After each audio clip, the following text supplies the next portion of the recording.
The Elders, Book 7, Part 1, Standing in the Fire. There is a difference between a world that has decided it cannot go back and a world that is willing to walk forward. The realm had crossed the first threshold.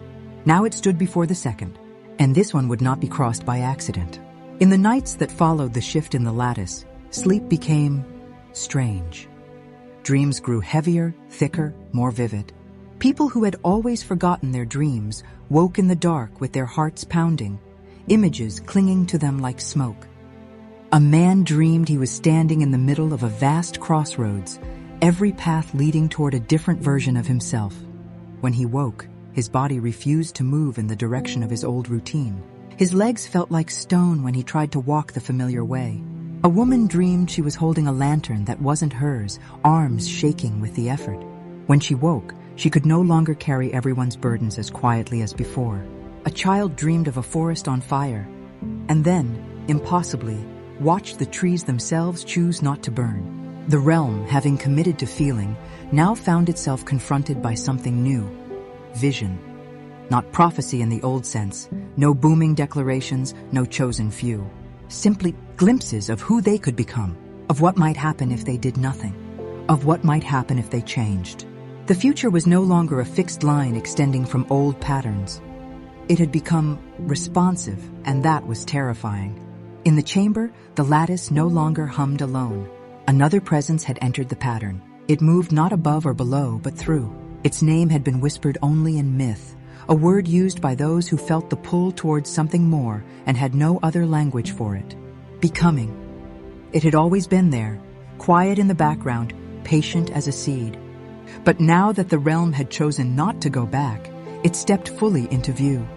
Not as a figure, not as an elder, not as a god, as a tendency of force, the way rivers tend toward the sea, the way wounds tend toward either infection or healing, the way hearts tend toward truth, given enough time. Elara felt it like heat, not burning her from the outside, but rising from within, as if every place she had once frozen was thawing at once.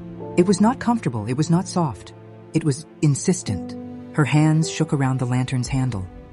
The silence watched her with something like respect. It is different when the fire is not just around you, isn't it? It murmured, when it is inside. Elara managed a tight, humorless smile. I didn't think awakening would feel so much like being cooked, she muttered. The unfamiliar elder let out a short, startled laugh that turned quickly into a sigh. You're not the only one, they admitted quietly. Their voice broke. I dreamed last night, they confessed. For the first time in I don't know how long. The polished stone elder looked at them sharply. What did you see, they asked. The unfamiliar elder's eyes were distant. A world where we never changed anything, they said. Where we kept tightening the seals. Where we kept calling numbness safety. It survived. Cold Iron gave a small, bitter nod. Yes, they said, that was always the point. The unfamiliar elders shook their heads slowly. In the dream, they whispered, it survived empty. They looked up at the lattice. People moved, they said. They worked. They obeyed. They grew old. But there was no light behind their eyes, no voice of their own. The realm did not die, but nothing truly lived. Silence fell. The Cold Iron elder's jaw clenched. For the first time, they did not defend what they had built. They only asked, very quietly, and the other dream? The unfamiliar elder blinked. How did you know there was another, they asked. Cold Iron looked weary. Because there always is, they said hoarsely. The dream you hold and the dream you bury to keep the first one. The unfamiliar elder swallowed. In the second one, they said, voice barely audible, we stepped back. We let them change. We helped where we could. The realm was messy. There was pain, mistakes, loss. But there was also color, laughter, depth. They closed their eyes. There was music I have never heard before, they whispered, because no one had ever been free enough to create it. The polished stone elder's hand trembled against the floor. And which one, they asked, not looking up, felt more true? The unfamiliar elder didn't hesitate. The second, they said. The chamber exhaled as if it had been holding that answer for centuries. Elara felt becoming move through her again, hotter now. Every part of her life that had been shaped by surviving suddenly pressed against the edges of who she was trying to become. Memories rose unbidden. The first time she'd been punished for asking why. The first time she'd broken alone and decided never to need anyone again. The first time she'd swallowed her own truth because power had told her it was inconvenient. Standing here, in this chamber, holding a lantern that had become a shared heart, she could almost hear the echo of her younger self asking, "And who holds you?" Her fingers tightened. No one, she could have answered. But that would have been the old story. She looked up instead, the elders, the silence, the lattice, the realm itself feeling through her, and somewhere beyond all of that, the presence, patient and steady. "I am not held by a single hand," she thought, more than spoke. "I am held by a world choosing with me." It did not erase the fear, it made it bearable. The consequences of awakening did not unfold in a straight line. They branched. In some places, the new honesty led to immediate rupture. Old agreements shattered. Households imploded under the weight of truths that had been held back too long. Institutions cracked as people refused to pretend they were fine. There were voices crying, "This is too much! This is tearing us apart!" In other places, awakening led to something quieter. Two people sitting across a table, having the conversation they had both secretly wanted for years, but never believed they were allowed to have.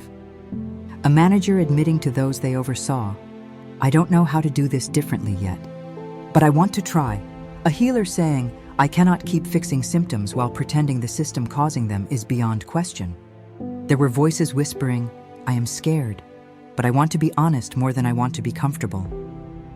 The realm, watched through the lattice, looked less like a clean diagram and more like a wild network of fireflies, some going out, some flaring, some crossing paths in ways no one could have planned. Becoming moved through it all like wind-fanning flames that were ready and leaving others alone. It was not moral, it was not sentimental. It was available to those who chose it. In the chamber, the silence turned its attention to the elders fully. "Up until now," it said softly, "you have been reacting, responding to what Elara has done, to what the realm is feeling, to the presence entering, to the lattice shifting." It folded itself closer, presence like the stillness at the center of a storm. "What comes next," it continued softly, "will not be shaped by reaction." Its gaze moved from cold iron to polished stone to the unfamiliar elder, then finally to Elara. "It will be shaped by choice," it said, "by who you decide to become in a world you can no longer control." The word choosing seemed to vibrate through the chamber like a low note. Cold iron stared down at their hands. "I don't know how to choose without thinking of consequences," they said. "That is not a flaw," the silence replied. "It is wisdom. You were always meant to hold concern for what happens when power shifts." It tilted its head. But concern is not the same as fear. Fear grips, concern collaborates. Polished stone let out a shaky breath that could almost be a laugh. "I have spent my entire existence drawing lines," they said. "Rules, boundaries, definitions. What is allowed? What is forbidden? If I stop doing that, who am I?" The silence's voice gentled further. "Maybe," it suggested, "you begin to draw paths instead of walls." The unfamiliar elder watched this quietly, heart aching. "And me?" they asked softly. "What is left for the one who listened? Too late." Elara turned toward them. "You weren't too late," she said. "You were just early in the wrong place." They blinked. "The realm needs people who can feel what is coming," she continued.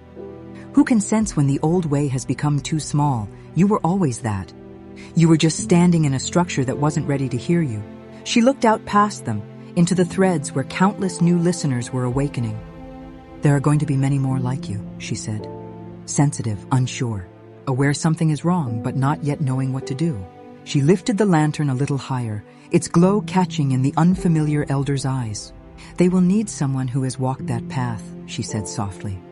"Someone who can tell them they are not broken for feeling too much." The unfamiliar elder's throat worked. "That sounds like a different kind of counsel," they whispered. Elara's lips curved. "Yes," she said. "It does," becoming flared at that. Not brightly, not blindingly, deeply. The presence moved closer, drawn to the coherence in the idea. The elders, these once untouchable forces of order and protection, were being invited to transform not into villains defeated, but into mentors, repurposed. It was not absolution, it was evolution. The realm watched, because what happens to power when it realizes it was wrong tells everyone else what is possible after mistakes. If the elders could change, maybe others could too. Elara's fire, however, was not only for them, it would have to burn through her as well. Standing in the chamber, feeling becoming pull at every unhealed part inside her, she realized something that made her chest tighten. Up until now, she had been moving with a kind of momentum. The girl who had been hurt, the woman who had refused to stay asleep, the one who walked into forest and mirror and silence and lattice, the one who said stop when everyone else said seal. She had become the disruptor, the breaker of old patterns, the one who dared. But becoming, as it threaded through her, asked a quieter, more dangerous question. Who are you when you are no longer against something? Her throat constricted. The answer was not clear. She knew who she had been when she was pushing back. She did not yet know who she could be when she was building. Protecting the realm from the old way had defined her. But what happens when the old way is already crumbling? Becoming doesn't let you live in reaction forever. It asks, what will you create instead? The lantern in her hand pulsed gently, as if agreeing. She closed her eyes. Heat rose in her chest. Fear, responsibility, possibility, hot enough to feel like it might burn through her skin. Standing in the fire, she finally understood. This going to ask more of her than any forest or mirror ever had. Those had tested her courage to face herself. This would test her courage to lead without becoming what she fought, or losing herself in the process. The realm, unaware of the words being spoken in the chamber, felt the effects nonetheless. Leaders, local, quiet, unofficial, began to emerge. Not from the old halls of power, but from kitchens, workshops, healing rooms, marketplaces, small gatherings on hills and in courtyards. People who did not call themselves leaders, but whose voices carried because they were rooted in lived experience instead of doctrine. I don't know everything, one of them said to a small group gathered in a dim room. I don't know how to fix this, but I know how to listen, so maybe we start there. They began to meet regularly, not to design a new system from the top down, but to ask, what hurts? What is not working? What do we want instead? They wrote not laws, but questions on pieces of paper, letting those questions spread through their communities. The realm, for the first time in a long time, began to think out loud. Becoming moved eagerly through these conversations. It loves questions more than answers. Answers can ossify too quickly. Questions keep doors open. Of course, there were those who resisted with everything they had. A group of old guard officials banded together in one of the central cities, determined to reassert control. This is contagion, one of them snapped, slamming a hand down on a table. Emotion running wild. We will lose our structures, our traditions, our authority. We will lose ourselves, another agreed. They drafted proclamations. They issued warnings. They tried to reinstate old punishments for disruption, but something had changed. The fear that had once made people fold didn't land the same way. Oh, people were still afraid. That hadn't vanished. But now fear had competition. Hope, hunger, anger, grief, a strange, stubborn sense of I cannot go back to sleep. Orders went out. Fewer and fewer obeyed. Not in open revolt, in quiet noncompliance. The old guard officials looked at each other, genuinely shaken. What if, one whispered, we are not the center anymore? The others stared at them as though they had become something unrecognizable. Because they had. In the chamber, the silence turned toward the lattice. It's time, it said quietly. The elders looked up, tension threading through their forms. Time for what? Polished stone asked. The silence did not answer directly. Instead, it addressed Elara. You have walked through memory, it said. In the dark forest, in the wounds that shaped you. In the stories that bound this realm, Elara nodded. You have stood inside form, it continued. In this chamber, in the systems, in the lattice itself, she nodded again, slower this time. And now, the silence said, voice deepening, you are being called into becoming. A tremor ran through her. How, she asked, throat dry. What does that look like? For the first time, the silence did not answer. The presence did. Heat surged through the chamber, not burning, not scorching, but undeniable. The threads of the lattice shifted, making space. not outwards, inwards. A new seam opened, not like the one before, where presence had entered, but like a door into a part of reality Elara had never touched. Not forest, not mirror, not council hall, not any physical place. A realm that was less location and more direction. A place made of unfinished things, decisions not yet taken, paths not yet walked. Versions of the realm that flickered like possibilities. Becoming Elara felt it call to her. Not with siren song seduction, with a simple, weighty invitation. If you want to guide what this world becomes, come see what it could become. Her hands went cold around the lantern's warm metal. Alone? She asked.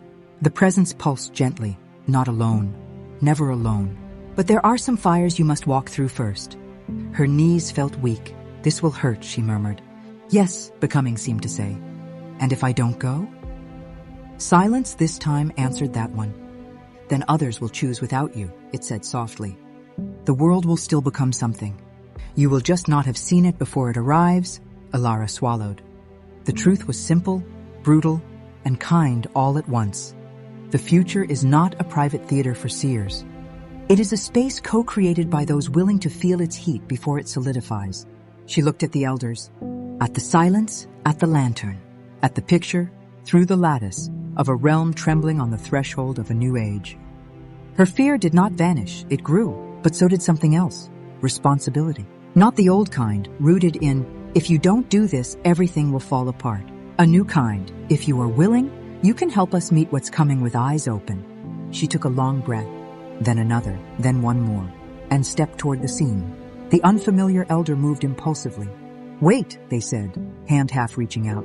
What if you don't come back? Elara paused. She had wondered the same thing. I might not, she said honestly. The words landed like a quiet stone in a still pool. The polished stone elder flinched. The realm needs you, they protested. They are only just beginning to wake. If you vanish now... Elara turned, and there was something in her gaze they had never seen before. Authority, yes, but not over them. Over herself. They do not need a single torch, she said, voice steady. They need their own fire. The lantern in her hand flickered in agreement. If I go, she continued, it will not be to abandon them.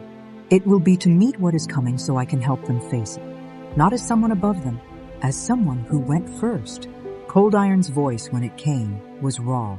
I do not know how to bless something I cannot control, they said, but they swallowed. I know what it is to go somewhere alone because you believe it will matter. They bowed their head, awkward, stilted, but sincere. If you go, they said, and you cannot return, we will tell them the truth. Elara blinked. What truth? She asked. Cold Iron looked up, eyes molten with something like pride. That you did it for them, they said. The unfamiliar elder's hand finally rested on Elara's shoulder. Come back if you can, they whispered. If you can't, leave us a way to follow. Elara's throat tightened. I will, she promised. Then, softer. And if I can't, trust that you will still find your own way. She turned back toward the scene. Becoming flared, the presence steadied. The lattice widened, threads rearranging to give her passage into a layer of reality where nothing was settled yet. She lifted the lantern. It burned brighter, not to banish darkness, but to keep her tethered to herself. Elara stepped through. The chamber fell away, not like falling off a cliff, but like stepping out of a roll. For a moment, there was nothing to stand on. No solid ground, no familiar rules, no clear direction, just possibility. It roared in her ears like a silent storm. Becoming's realm did not look like anything at first. It felt weightless and heavy at once, as if every choice that could ever be made existed here as a faint outline, waiting for someone to trace their hand along one and bring it into being. Elara floated, no body, and yet intensely aware of herself. The lantern hovered before her chest, its flame steady despite the absence of air. Around her, shapes began to coalesce. Not objects, not landscapes, moments. She saw a version of the realm where fear won the argument and the old guard officials convinced enough people to clamp down on feeling. The world became quieter on the surface and more brittle underneath. Years later, a single small rupture shattered everything. Another, where the elders refused to transform, clinging to authority. They were eventually overthrown, not with wisdom, but with rage. The systems fell, but no one had learned how to hold shared power, and chaos tore through the land. Another, where people woke up just enough to see the truth, then chose to numb again because it was too hard. The realm sank into a deep, resigned kind of despair that looked like apathy. Each possibility radiated a different flavor of pain. Becoming did not hide them. This was its fire. Elara flinched as the visions moved through her. "Do they all hurt?" she whispered. Becoming did not answer in words. Instead, it showed her more. Variations where awakening led to beauty and creativity. But only for a select few. Variations where care extended to circles of sameness but hardened at the edges, leaving anyone different still outside. "You are showing me all the ways this could go wrong," she said, through gritted teeth. The lantern flickered, becoming pulsed, and the storm of visions slowed. Then, very gently, it began to show her something else. Possibilities where people learned painfully to sit with their own discomfort instead of immediately trying to get rid of it or throw it at someone else. Where the elders stepped down from their elevated positions, not vanishing, but becoming visible among the people, sharing honestly where they had been wrong. Where new gatherings formed, not to decide for everyone, but to listen for what was needed locally, trusting that solutions could be different in different places. Where children learned early that feeling was not a flaw. Where the dark forest became a place of pilgrimage, not to test bravery against terror, but to honor the shadows they had composted. Where the mirror realm was no longer a prison of harsh truth, but a sanctuary of honest reflection. Where memory, form, and becoming existed not as competing forces, but as a triad held in balance, allowing growth into what could be. Elara's breath caught at these visions. They were not utopias. People still hurt each other sometimes, but there were also apologies, repair, adjustments. It looked human, not perfected, aligned. Her chest ached with how badly she wanted this for them. For all of them, even the ones who resisted. Especially them, Becoming did not promise. It did not say, "This is what will happen." It simply held these possibilities in front of her like lanterns in their own right. These paths are available, it seemed to say, but only if enough of you are willing to walk and keep walking when it hurts. Elara realized then what her role was here. She had come to feel what was at stake, so that when she returned, if she returned, she would not guide out of fantasy.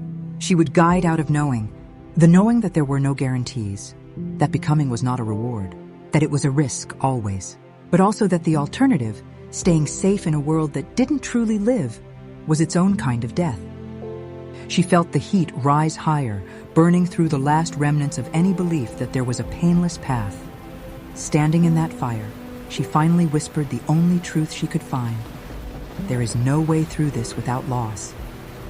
The admission cracked something further open. The lantern blazed, then steadied. Becoming flowed through her, not as approval, but as alignment.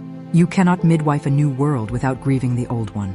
You cannot ask others to change without letting go of the parts of yourself that were built to survive what no longer needs to be.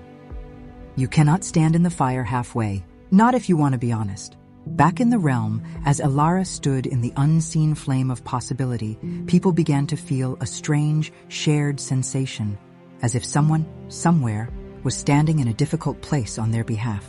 They didn't know why they suddenly had a little more courage to speak.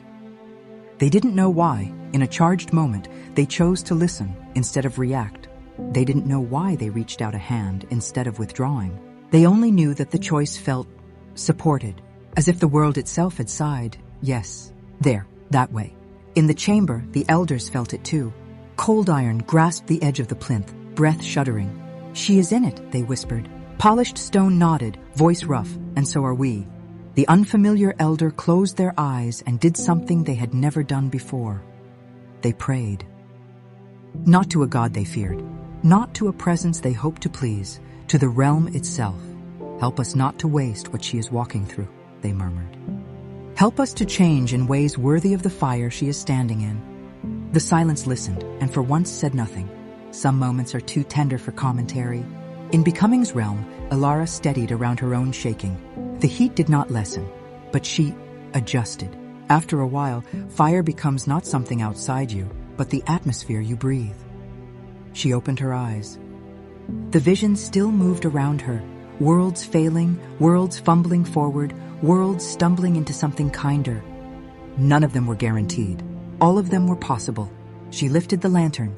"I cannot choose for them," she said quietly. "I know that. The storm stilled a fraction, but I can tell the truth about what this will take." Becoming warmed. Truth is its native language. "I can tell them," she continued, voice gaining strength, "that this will break their illusions, not their worth. That it will strip away the identities they built to survive, but not the self underneath." The visions around her responded, a faint shimmer of agreement moving through the better futures. "I can tell them," she said, "that they will be afraid and angry and tired and tempted to fall back asleep, and that none of that means they are failing. It just means they are in the middle." She drew a breath that felt like pulling fire straight into her lungs. "And I can tell them," she finished, "that it is still worth it." The lantern flared, becoming surge through her. The presence thrummed. Far away, the lattice brightened, as if it had just heard the decision it had been waiting for. Elara did not choose a single path. She chose to be honest about all of them. That was enough for now. She felt the seam begin to tug at her, gently at first, then with more insistence. The fire did not want to keep her. It wanted to send her back carrying what she had seen. She turned slowly, lantern close to her chest. As she moved toward the opening, she heard, not as words, but as a deep vibration through her whole being, "You cannot guarantee their becoming." She nodded. "I know. You can only become and invite." She smiled, tired and fierce. "I know that too." Becoming settled in her bones like a second heartbeat. This, then, would be her role. Not to drag the realm into its potential. To stand in her own and let that signal ripple outward as invitation. She stepped back through the seam. The chamber rushed up around her, not physically but energetically. Elder's silence. Lattice dot presence. Reality. Her knees buckled. The unfamiliar elder was at her side in an instant, catching her elbow. Elara laughed once, breathless. "I've been in warmer places," she managed. Cold Iron let out a bark of surprise-choked laughter. "You look," they said gruffly, "like you've walked through a furnace." Elara's eyes shone. "I have," she said. The polished stone elder leaned forward. "What did you see?" they asked. Elara looked up at the lattice. "At what we could become," she answered. "And at what will happen if we let fear drive instead." The silence watched her carefully. "And?" it asked gently. Elara lifted the lantern. Its flame was different now, not brighter, deeper, like it had learned new colors of gold. "And there is no version," she said, "where this doesn't hurt. There is no version where we stay comfortable and become more true at the same time." She looked each elder in the eye. "There is also no version where pretending we are not capable keeps us safe," she continued. She exhaled slowly. "I cannot promise a painless future," she said. "I can only tell you that a courageous one feels better than an empty one." Far below the chamber, in small circles and large gatherings, people felt something settle. Not answers, not instructions. A shift in atmosphere, like the difference between a room where someone is lying and a room where someone finally tells the truth. They did not know that Elara had just stood in the fire of their possible futures. They only knew that suddenly, choosing honesty felt a fraction more natural. The middle, the place where they had been suspended, did not soften. It clarified. They were not stuck between two static worlds. They were standing at the beginning of one they had not yet learned how to build, and building would require standing in their own fires, conversations they'd avoided, griefs they'd postponed, responsibility they'd hoped someone else would carry. It did not begin with triumph. It began with this: a realm, a council, and a single lantern bearer, all realizing at the same time that the only way through was to stand in the fire together. To be continued.